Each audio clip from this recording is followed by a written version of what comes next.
Oui, bonjour, chers frères et sœurs, amis et connaissances. J'espère que vous allez super, super bien. J'espère aussi que le week-end s'annonce bien de votre côté. Déjà, avant de commencer, je tiens sincèrement à vous remercier. Remercier du réconfort que vous avez exprimé à mon endroit. Les encouragements aussi, parce que pour moi, quand j'ai voulu commencer ce genre de contenu, beaucoup de gens m'ont fait comprendre que, oh, ceux-là, ils n'aiment pas ce genre de choses. Ils ne parlent pas de ça. Ils aiment des choses bizarres. J'ai dit, je vais essayer. Et j'ai vu qu'il y a des gens qui aiment ça. Et ça m'a plus motivé. Et je tiens donc à vous dire que là où nous sommes en train de partir, nous sommes même pas encore commencé. Nous sommes dans l'introduction. Parce qu'on va faire beaucoup de choses. Alors, lorsque je suis arrivé pour la première fois ici, je vous avais fait comprendre que je venais parler d'un phénomène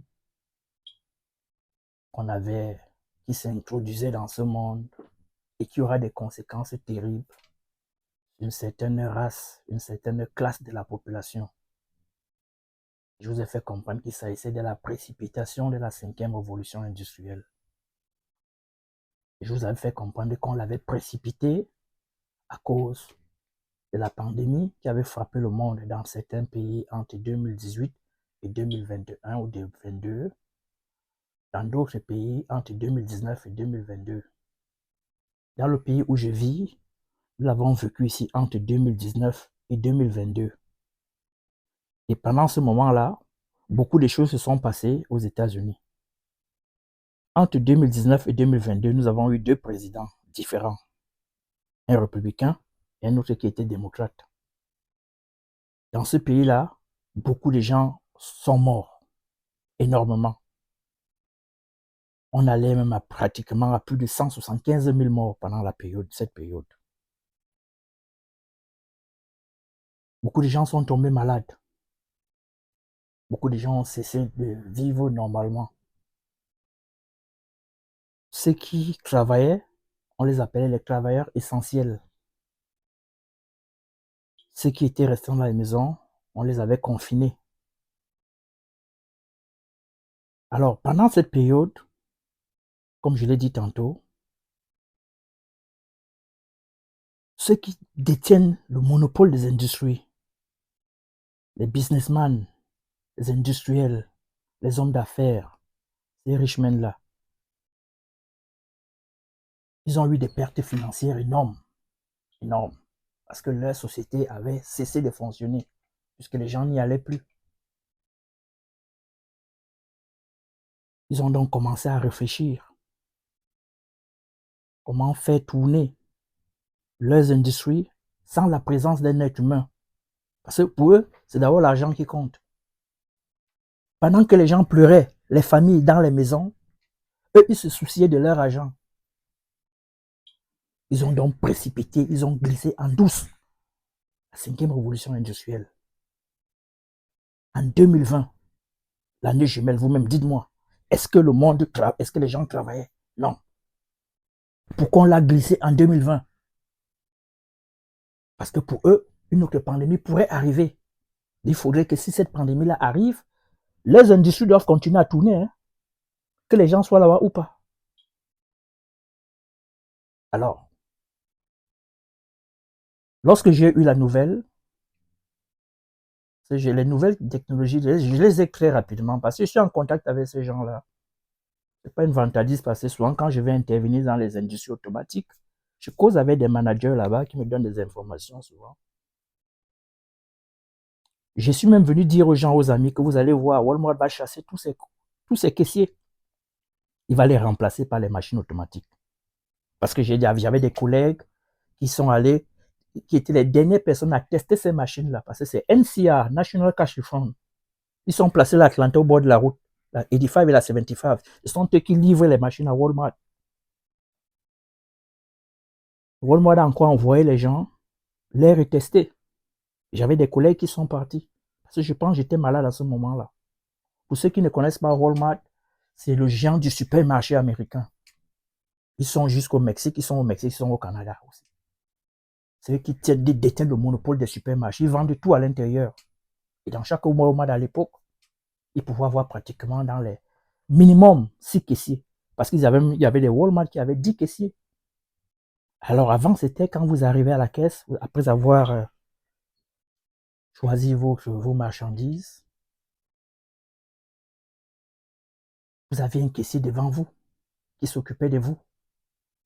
Mais à la grande surprise de la population, lorsqu'on a levé les barrières du Covid, c'est-à-dire lorsque les gens pouvaient vaquer à leurs occupations, tout le monde a constaté que ce n'étaient plus les caissiers qui étaient sur place, mais c'était plutôt les machines automatiques. Alors, tous ces caissiers qui étaient là, pratiquement en moyenne, je dis moyenne 6 caissiers dans chaque supermarché. Il y a des supermarchés qui avaient 10 caissiers.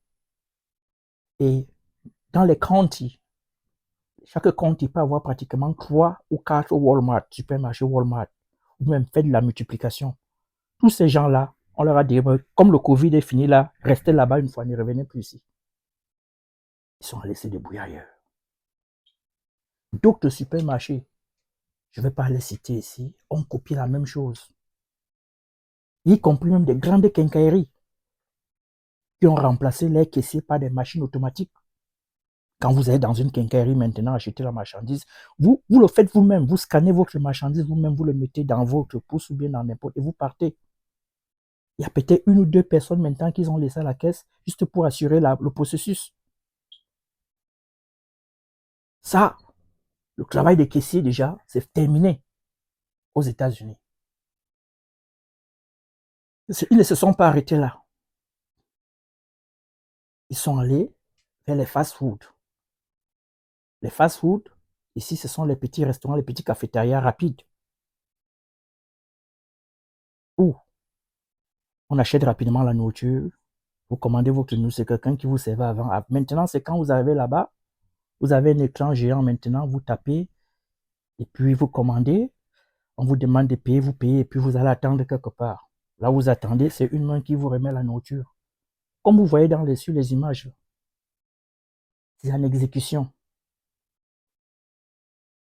Alors, ils sont partis de fast-food, ils sont allés dans les restaurants. Les restaurants aujourd'hui, quand vous allez dans un restaurant, bien avant, c'était une serveuse que vous trouvez devant la porte et qui vous accueillait et qui allait vous installer sur votre table. Aujourd'hui, c'est plus ça. Aujourd'hui, vous trouvez un robot qui vous salue et qui vous conduit. Le robot vous installe. Vous commandez le menu, le robot note tout le menu et le robot s'en va. Le robot revient avec votre nourriture. On vous pose sur la table. C'est en exécution. Ils ne se sont pas arrêtés sur les restaurants. Ils sont maintenant descendus là où il y a la population générale, qu'on appelle les warehouses et le travail à la chaîne. Pour ceux qui ne connaissent pas ce que signifient les warehouses sont des grands entrepôts, des grands magasins qui existent dans les grands supermarchés ou bien dans des industries, des sociétés où on stocke la marchandise qui a été transformée, qui est prête à être expédiée et où on stocke aussi la marchandise qu'on vient de livrer, qu'on va transformer. Dans ces entrepôts-là, il y a pratiquement 5 positions de travail, 5. Chaque position de travail peut contenir pratiquement 4 ou 5 personnes. Il y a ceux qui reçoivent la marchandise quand le camion arrive. Ils font dans le receiving. Il y a ceux qui expédient la marchandise quand la marchandise a été transformée au niveau de l'assemblage, là-bas chez le shipping. Il y a maintenant ceux qui classent la marchandise dans les étagères. Eux, c'était les stocking. Il y a ceux qui vont récupérer la marchandise dans les étagères pour amener à l'assemblage. Là-bas, c'était picking. Il y a ceux qui comptent la marchandise quand on livre la marchandise. Il y a même encore d'autres positions que j'ignore parce que ça, c'est les anciennes positions quand je venais d'arriver. Parce que nous, j'étais dans le warehouse. Un travail dur. Quand vous quittez là-bas, c'est le lit que vous cherchez seulement. Ils sont arrivés là-bas. Ils ont placé un robot devant l'entrée du camion. C'est-à-dire, quand le camion maintenant va arriver, c'est le robot qui ira chercher la marchandise et les mettra sur les petites voiturettes. Il y a les petites voitures robots là. Les petites voitures robots là, comme les araignées, sont eux qui apportent la marchandise partout. Ils vont monter et puis ils vont stocker dans les étagères. Comme vous voyez les images là dans les vidéos. Ils ont maintenant, là maintenant, c'est ceux qui faisaient le shipping receiving ils ont annulé cette position-là. Ils vont maintenant compter la marchandise. Quand la marchandise arrive, il y aura ceux qui iront compter. Il y aura ces mêmes robots qui iront chercher la marchandise dans les étagères et les amener à l'assemblage.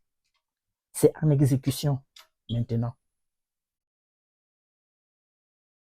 Ils sont allés au niveau du travail à la chaîne. Le travail à la chaîne, là-bas, les gens sont debout devant les rails. Les rails qui apportent la marchandise, chacun doit assembler une partie.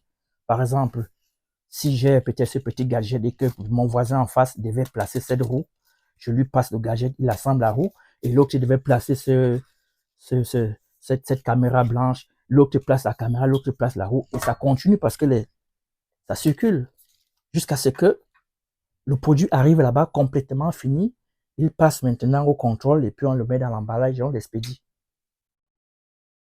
Dans le travail à l'assemblage, on l'appelle là-bas le travail d'assemblage. Le travail à la chaîne, c'est l'assemblage. À ce niveau-là, il y a des industries qui vont dans les 10 lignes de production. C'est ce qu'on appelle la ligne de production parce que quand les marchandises arrivent, il y a des gars qui les assemblent rapidement. Et c'est des rails qui conduisent la marchandise parce que ça marche par un moteur. C'est un moteur qui fait avancer ça. Il y avait pratiquement sur chaque ligne de production, il peut y avoir 10 personnes ou 20 personnes, 10 de chaque côté. Ils sont arrivés là-bas. Ils ont commencé à étudier la façon dont les gars installent, les gars assemblent la marchandise. Ils ont mis les robots là. C'est les robots qui font bien ça. C'est en exécution aussi. Ils ne se sont pas arrêtés là. Ils ont maintenant inventé ce qu'on appelle les robots taxis. Les robots taxis, la personne qui les invente,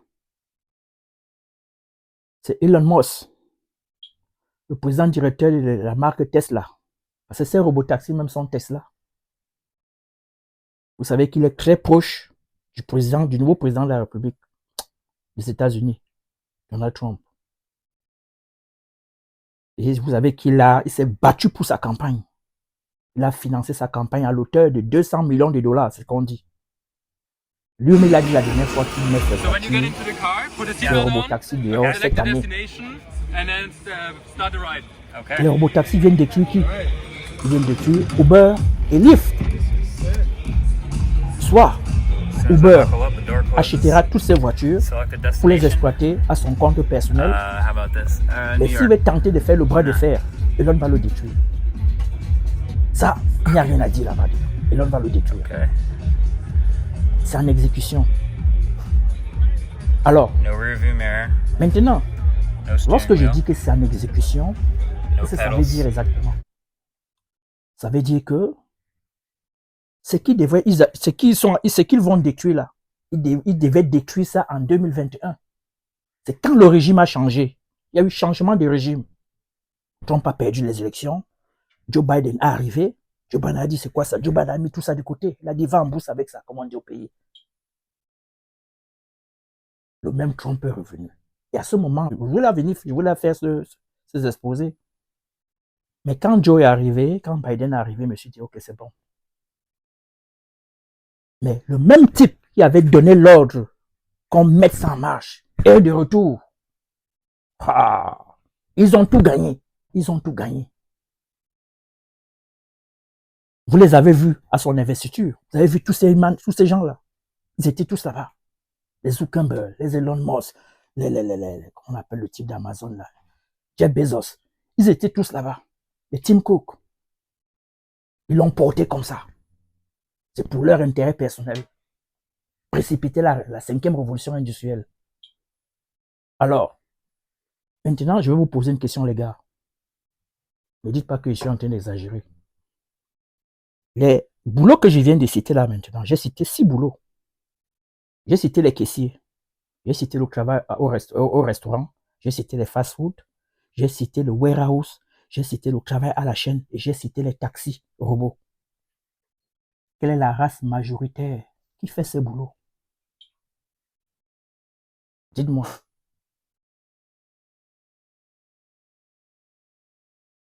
« lorsque je vous ai dit que la 5e révolution aura des conséquences sur une certaine race, une certaine classe de la population. Dites-moi quelle est la race majoritaire qui fait ce boulot. Parce qu'ils ont déjà officialisé ça.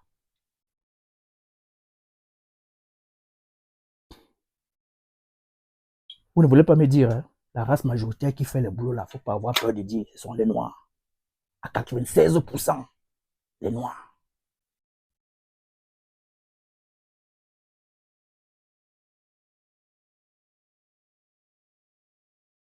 Vous savez, quelque part, quoi qu'on dise,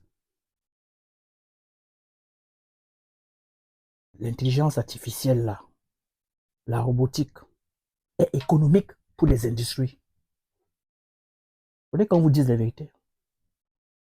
Le robot ne connaît pas les jours fériés. Le robot ne tombe pas malade. Le robot n'appelle pas pour dire que je ne peux pas venir au travail aujourd'hui parce qu'il a trop neigé ou bien parce que j'ai eu un deuil. Le robot ne connaît pas que le robot est là, il travaille. Le robot ne boude pas le travail disant que j'ai là fait 5 ans ici pour qu'on m'augmente le salaire. Le robot est là, il travaille. Le robot, que ce soit le week-end, la nuit, le jour, 24 heures sur 24, le robot est là, il travaille. Le robot a juste besoin de 2 personnes qui l'assistent. Le technicien en automatisme et le contrôle ingénieur en robotique qui peut le programmer parce qu'il change de position. Il y a des robots qui vont à gauche vers la droite. À un moment, ils commencent à aller de la droite vers la gauche. Alors, il y a quelqu'un qui doit le programmer. C'est tout. Le robot ne fait pas, il va pas durer, il va pas faire au lieu de 3 minutes aux toilettes, il passe 15, 20 minutes, 1 heure aux toilettes. Sur TikTok. Le robot ne fait pas ça. La raison pour laquelle ils ont précipité cette révolution industrielle. Et aussi, ils l'ont précipité parce qu'ils veulent faire de leur pays maintenant les travailleurs essentiels.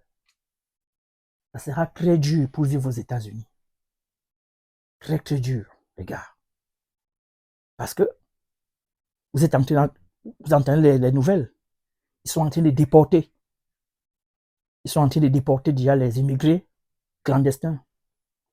Lorsqu'ils vont finir le chapitre des immigrés clandestins, ils vont maintenant se concentrer sur ces boulots.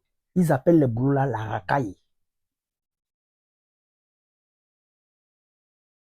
Ils disent que quand ils circulent dans les routes avec leur voiture, vous causez les embouteillages. Ils disent que quand ils circulent dans les routes avec les voitures, vous venez avec la musique, boum, boum, boum, boum, boum, boum, boum, boum. Ils veulent vider ça. Et en même temps, ils sont en train de construire les prisons. Hein? Ils sont en train de construire les prisons. Parce que quand ils vont fermer ça, ils savent que certains vont vouloir faire n'importe quoi. On va les récupérer, on va les jeter là-bas. Alors les gars, ceux qui sont dans ce boulot-là, c'est sachez que on vous a déjà encerclé. Vous êtes déjà encerclé. Parce qu'ils ont toutes vos informations. Ils savent où chaque race travaille. Chaque race travaille. Ils savent où les Africains noirs travaillent. Ils savent où les Asiatiques travaillent. Ils savent où les Indiens travaillent. Ils savent où il y a la majorité des Américains.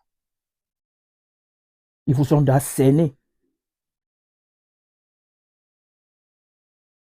Ce qui va se passer là risque d'être plus dur que l'esclavage.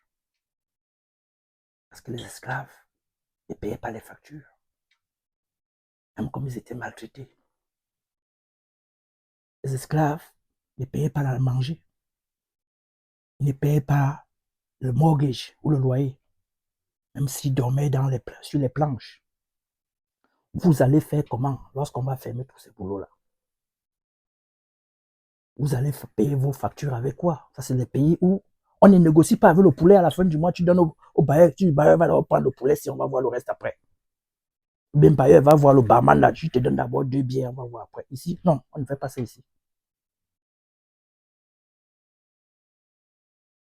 Ça risque d'être très, très dur. Ils veulent déjà lever leur pays à un niveau où pour vivre aux États-Unis, soit vous êtes dans un domaine précis que eux ils veulent, parce qu'ils vont maintenant choisir. Eux, ils veulent.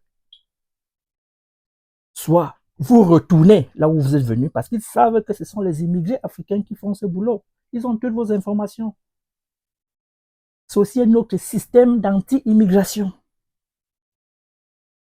Alors, ce qu'ils sont en train de faire, ils sont en train de placer un mur devant vous, de telle manière que vous arrivez comme ça.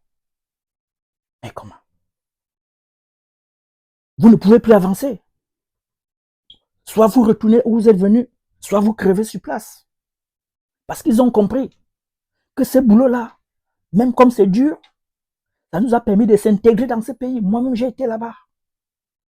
Quand je suis arrivé aux États-Unis, c'est le boulot facile à trouver. C'est le boulot où on ne te demande aucun diplôme. Tu n'as même pas besoin de parler l'anglais. On te dit, va seulement. Comme on porte les cartons, la porte aussi. Là-bas, c'est comme la prison. On recrute tous les jours, on chasse les gens tous les jours. Et ces boulots-là nous permettaient de s'intégrer parce qu'au moins là-bas, on pouvait commencer à comprendre l'accent américain, commencer à parler la langue, commencer à garder ton petit argent pour acheter une voiture. Ou bien ceux qui n'avaient pas les cars, garder de l'argent pour faire le carolo. Ils ne veulent plus qu'on s'intègre. Comment feront nos petits frères qui sont en train d'arriver ici? C'est un gros problème. C'est pour ça que j'ai dit non. On ne peut pas accepter ça.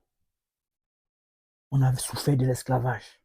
On a souffert de la colonisation. On a souffert de l'impérialisme. Voilà même qu'ils ne veulent même plus qu'on vive près d'eux. On va faire comment? C'est ce qui me pousse donc à venir dans les réseaux sociaux. C'est urgent pour moi de venir vous le dire. Parce que c'est déjà là. Vous êtes bien encerclés. Qu'est-ce qu'il faut faire maintenant? Par contre, il y a quelque chose que je veux vous dire. Moi, je suis dans ce domaine-là, dans l'intelligence artificielle. Il y a des boulots qu'on peut détruire, on pouvait détruire au plus haut sommet. Au plus haut sommet. Les professeurs d'université aujourd'hui, j'ai vu, c'est déjà là, mais ils ont mis en attente, ils ont créé maintenant des kiosques. Les universités ne seront plus comme ça. Et les écoles, les écoles de lycée d'enseignement secondaire. Il n'y aura plus les tables et les chaises pour les étudiants. Maintenant, il y aura un box comme le box du ATM ou bien le box de je ne sais pas quoi. Un petit box où quand vous êtes étudiant, vous arrivez là, vous avez un écran devant vous, vous avez un ordinateur, vous avez une tablette qui est à côté pour prendre les notes. Vous mettez votre compte étudiant, si c'est le cours de physique que vous voulez prendre, le cours de mathématiques, le cours de... Enfin, bref, parce que vous avez un emploi du temps.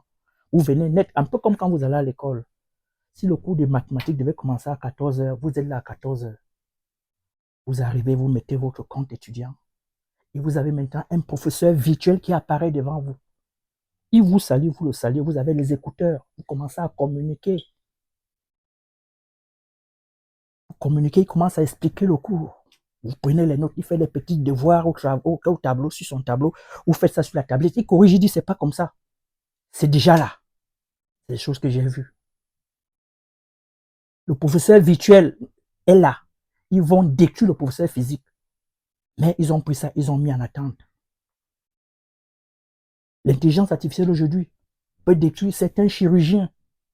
Il y a des robots aujourd'hui qui sont capables de faire des chirurgies. Fini de faire la chirurgie et refait la couture. Il y a des robots aujourd'hui qui font des césariennes. Enlever l'enfant dans le ventre et remettre à l'infirmière. Pourquoi on ne les détruit pas? C'est déjà là. Ils ont mis ça en attente. L'intelligence artificielle aujourd'hui peut détruire les comptables, les experts comptables.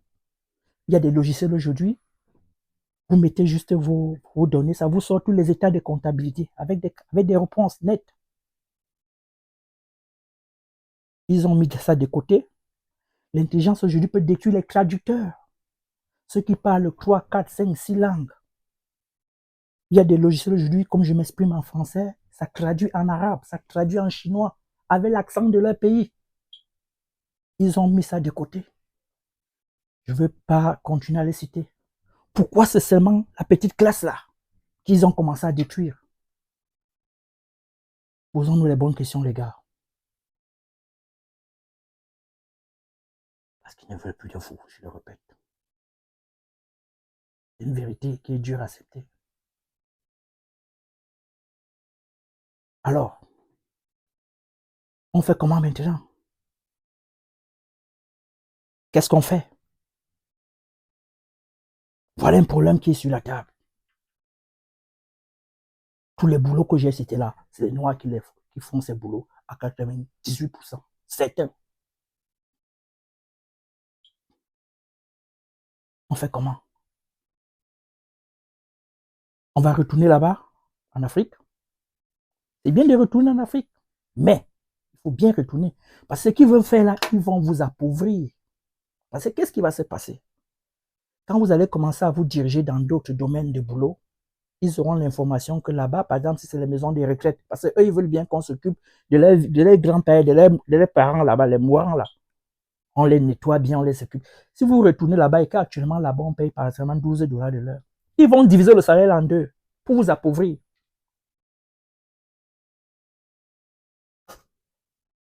Vous irez où? Les Latinos ont occupé la construction et le jardinage. Même quand on est en train de les chasser, ils sont toujours là. Vous ne pouvez pas intégrer ce domaine-là maintenant. Ils vont vous chasser là-bas avec les lattes et les boudins. C'est-à-dire, ils veulent mettre les gens dans les positions où tu restes comme ça. Tu cherches le travail, il n'y a plus. Mais les gens travaillent, mais toi, tu ne peux plus. Tu portes toi-même tes affaires. C'est pas comme on les met dans l'avion là maintenant parce que le gouvernement dépense l'avion pour toi. Même tu vas quitter, tu prends tes affaires, tu vas payer ton billet d'avion, ou bien les gens vont cotiser pour toi pour retourner. C'est ce que je venais vous dire, les gars. Le message là que j'avais pour vous. Mais par contre, il y a une autre voie. Je vais m'arrêter là maintenant, mais je vais vous poser une question. J'aimerais que vous me dites dans les commentaires ce que vous allez faire quand on va détruire tous ces boulots. Mettez ça dans les commentaires. La prochaine vidéo, je viendrai vous dire ce qu'il faut faire. Je viendrai vous dire ce qu'il faut faire et c'est facile. On les surprend dans la prochaine vidéo. Donc, dites-moi d'abord ce que vous allez faire. Mettez dans les commentaires. Si vous ne pouvez pas écrire dans le commentaire comme certains ont peur d'être visible, envoyez-moi ça par inbox. Et la prochaine vidéo, donc, ne ratez pas ça. Je viendrai vous dire ce qu'il faut absolument faire. Il y a encore le temps. Il y a encore le temps. Donc, les gars, je m'arrête là pour ce soir. Je vous souhaite beaucoup de courage. Très bon week-end. On se retrouve à la prochaine vidéo. C'est là où on va donc commencer le pourquoi je suis ici. Ciao, bye bye.